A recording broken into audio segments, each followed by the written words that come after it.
Thank you, Abhimanyu. Thank you, WCRC. I was listening to the panel with great interest because I'd like to echo the words which all of them stated. And what I thought I'd do in some of my opening remarks is to share with you what I've seen over the last couple of decades in terms of how you build brands and how you build brands around innovation and trust.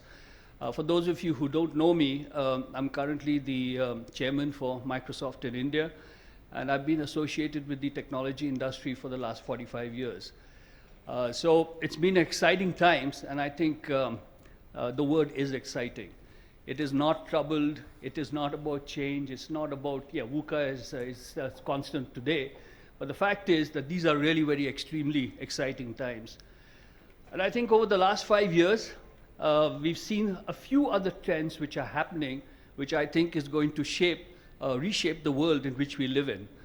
And I'm referring to globalization, and I'm referring to liberalization, because the era of globalization, which we thought were going to open up barriers to trade, where we would be getting together collectively as nations to solve some of the big problems which the world faces, suddenly seems to be stuttering.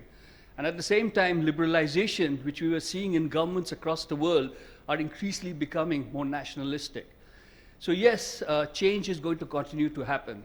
When I graduated from IIT in the 70s, we could afford to look at economic cycles of at least 3 to 5 years.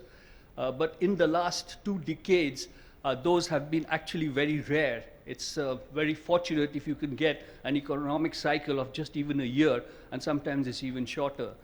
And then besides the crises which we kept seeing, whether it was the power crisis, the energy crisis, whether there was the monetary crisis, we started seeing what we call black swan events. So therefore, if you think about change, it's just going to become more and more of different natures. The ones which we can predict and the ones we can't predict, like the black swan events. So therefore, as companies, as enterprises, as countries, as nations, we've got to understand that we're going to live in this world where change is going to be continuous, and it's going to be something which we should all be really very excited about and get ready to figure out how we want to handle it. Now, at the same time, if you think about the history of the world, in the last 75 years, we've never had it so good.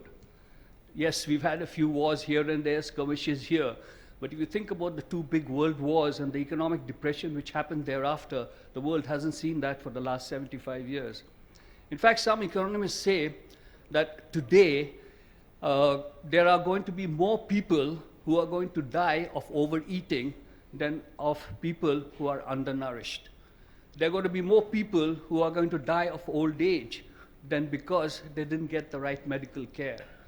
And there are more chances that you're going to have more people killing themselves than dying from any kind of violence, whether it is homicide or whether it is terrorist activity. So that's the world we live in. So what's happening to enterprises? And I think, we heard it from the panel, everybody is trying to rediscover themselves. If you look at the biggest brands in the world, and there's quite a few who have been around for quite some time, they've realized that as the world changes, as our customers change, as our customers become more diverse, as we see more competition, as technology reshapes business models, it's important that everybody understands that they have to change, they have to relook at their brand. All of you are brand specialists, so I'm not going to talk about the value of the brand. I mean, we all know that the brand extends beyond the products, it extends beyond services.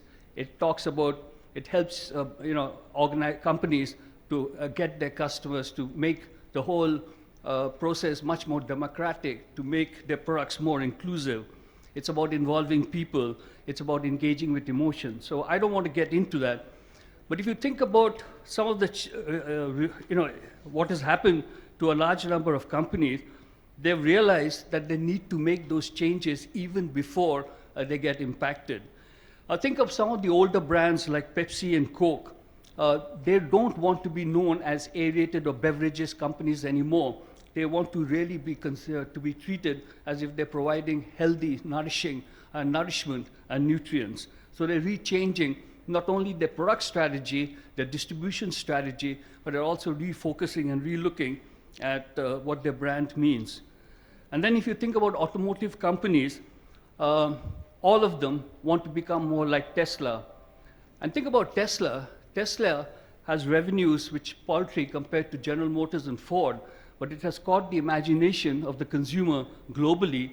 And if you think about Tesla, every company wants to become like a Tesla. And they've got a market capitalization today which is higher than that of General Motors and Ford. If you ever met Elon Musk, you'll understand that he stands for that brand. It's exciting, it's innovative, it's about solving some of humanity's biggest problems. And that's how he's built the brand, and that's why everybody wants to own a Tesla car. It's the same thing with technology companies. If you think about the biggest companies in the IT world, today they are nothing compared to the new breed of technology companies. Think about how Apple has reinvented itself with a market capitalization of nearly $1 trillion. You think about Google and Facebook and even Microsoft, and I'll share you a little bit more story about what we've been doing in Microsoft, how we've reached the market capitalizations of $600 and $800 billion.